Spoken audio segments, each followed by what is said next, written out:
1990। आज 1990 के सितंबर महीने में 17 तारीख की प्रभात में देखा। सुबह की रोशनी फैल रही है और रोज़ की तरह इमरोज़ और दोनों बच्चे शिल्पी और अमान घर के आंगन में पारिजात के फूल चुन रहे हैं। मैं कलम और कागज़ वहीं छोड़कर नीचे आंगन में चली गई और रोज़ की तरह उनके साथ मिलकर फूल चुनने लगी। मन में अपनी ही इबारत के अक्षर समाये हुए थे, इसलिए बच्चों को पारिजात की कहानी सुनाने लगी। देखो अमान, तुम अपने स्कूल में एक दिन कृष्ण बने थे, शिल्पी राधा बनी थी। तूने मोर के पंख तो लगा लिए, हाथ में बांसुरी भी ले ली, लेकिन तुम नहीं जानते कि ये पारिजात का पेड़ तुम ही देवताओं की बाड़ी से लाए थे।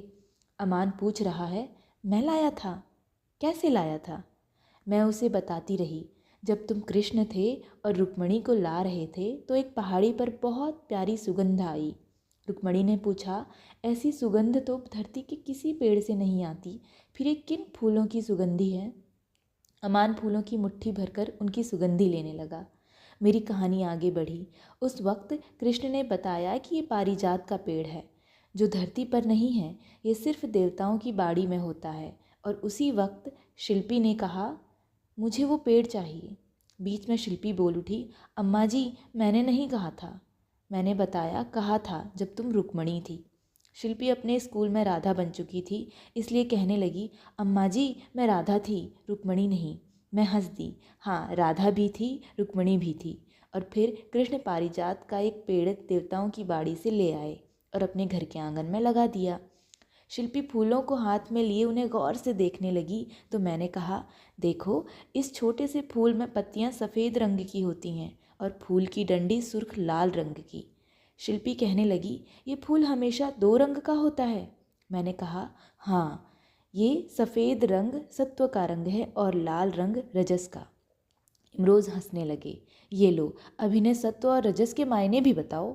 इतने छोटे बच्चों को जो कहना था बहुत सादा सी ज़बान में कहना था, इसीलिए कहा, शिल्पी, तुम हमेशा सच बोलती हो ना, इसीलिए सफ़ेद रंग तेरा है। और अमान हमेशा ताकत की बात करता है, फ़ोन लेकर कभी जंगल के हाथी को फ़ोन करता है, कभी शेर को फ़ोन करता है, इसीलिए सुर्ख रंग उसका है, ताकत का। इमरोज़ हंस रहे थे। मैं कह रही थी, और इस फूल की जो सुगंधी है वो महाचेतना है। जानती हूँ मेरी इस कहानी का बहुत कुछ बच्चों की पकड़ में नहीं आ सकता था, लेकिन देखा, शिल्पी पास की सीढ़ी पर खड़े होकर पेड़ की एक शाखा को ज़ोर से हिलाने लगी और नीचे जहाँ इमरोज़ थे, अमान था, मैं थी, वहाँ हमारे ऊपर फूल झड़ने लगे। ये खेल मैं अक्सर शिल्पी और अमान से खेलती हूँ। जब वे नीचे फूल चुन रहे होते हैं तो मैं ऊपर से एक शाखा को हिला देती हूँ और उन दोनों के ऊपर फूल झड़ने लगते हैं। लेकिन आज मेरा ये खेल शिल्पी खेल रही थी, हंस रही थी। देखो, बाबा जी और अम्मा जी के ऊपर फूल बरस रहे हैं।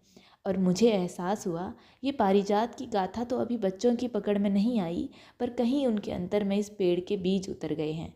जब वे बड़े होंगे, सत्व और रजस के अर्थ जान पाएंगे, तो महाचेतना का कुछ अर्थ भी उनकी पकड़ में आ जाएगा।